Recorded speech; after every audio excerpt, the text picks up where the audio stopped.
સુરતના તાપી નદી પર બનેલો વિયર કમ કોઝવે 145 દિવસ બાદ વાહન વ્યવહાર માટે ખુલ્લો મુકાયો છે। જી હા, વરસાદના કારણે ઉકાઈ ડેમમાંથી તાપી નદીમાં છોડાતા પાણીને લીધે આ કોઝવે બંધ કરાયો હતો, જે આજે 145 દિવસ બાદ કોઝવે વાહન વ્યવહાર માટે ચાલુ કરવામાં આવ્યો છે।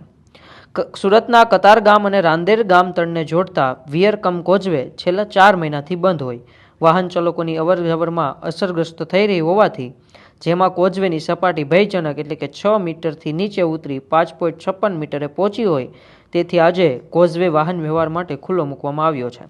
જોકે 31 કરોડના ખર્ચે બનેલા આ મહત્વપૂર્ણ કોઝવે પર ભૂતકાળમાં 14 કરોડનું સમારકામ કરવા છતાં તેની માળખાકીય સ્થિતિ સતત કથળી રહી છે। કોઝવેના સ્ટ્રેન્થિંગ એટલે કે સશક્તિકરણ માટેની મહત્વની યોજનાઓ માત્ર કાગળ પર જ રહી હોવાનું પણ સામે આવ્યું છે, જેના કારણે ગત વર્ષે થયેલું નુકસાન આ વર્ષના ચોમાસામાં વધુ વકર્યું છે। ચાલુ વર્ષે ચોમાસાની સિઝનમાં 23 જૂનના રોજ કોઝવેમાં પાણીની સપાટી ભયજનક સ્તરને આંબી ગઈ હોય, તેથી વાહન વ્યવહાર માટે બંધ કરી દેવામાં આવ્યું હતું।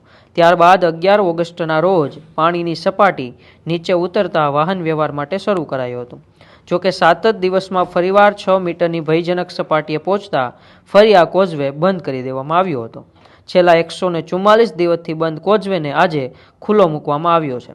સિઝનમાં હમણાં સુધી જૂન માસમાં 8 દિવસ, જુલાઈમાં 31 દિવસ, ઓગસ્ટમાં 25 દિવસ, સપ્ટેમ્બરમાં 30 દિવસ, ઓક્ટોબરમાં 31 દિવસ અને હાલમાં નવેમ્બરમાં 20 દિવસ કોઝવે બંધ રહ્યો હતો।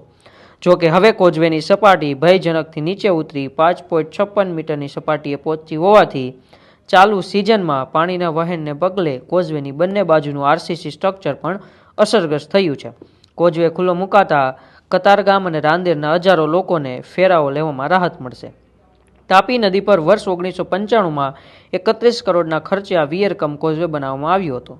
આ કોઝવે દર વર્ષે ચોમાસા દરમિયાન ઓવરફ્લો થાય છે, તેથી પાણીના અતિશય પ્રવાહને કારણે તેના ડાઉન સ્ટ્રીમમાં ધોવાણ અને નુકસાન થવું સામાન્ય છે, પરંતુ ગત વર્ષે આ નુકસાન ખૂબ જ ગંભીર બન્યું હતું। ગત ચોમાસામાં ભારે વરસાદ અને પાણીના પ્રવાહના કારણે કોઝવેના ડાઉન સ્ટ્રીમમાં આવેલું એપ્રેન ધોવાઈ ગયું હતું, જેથી ડાઉન સ્ટ્રીમમાં જમીન બેસી જતા પાલિકાએ સુરક્ષા મૂકેલા કોન્ક્રીટના ક્યુબ પણ બહાર નીકળી ગયા હતા। આથી આ કોઝવે 145 દિવસ માટે વાહનોના અવરજવર માટે બંધ કરવામાં આવ્યો હતો, જે આજે ફરી ચાલુ કરતા વાહન વ્યવહારમાં લોકોને ખૂબ જ રાહત મળી છે।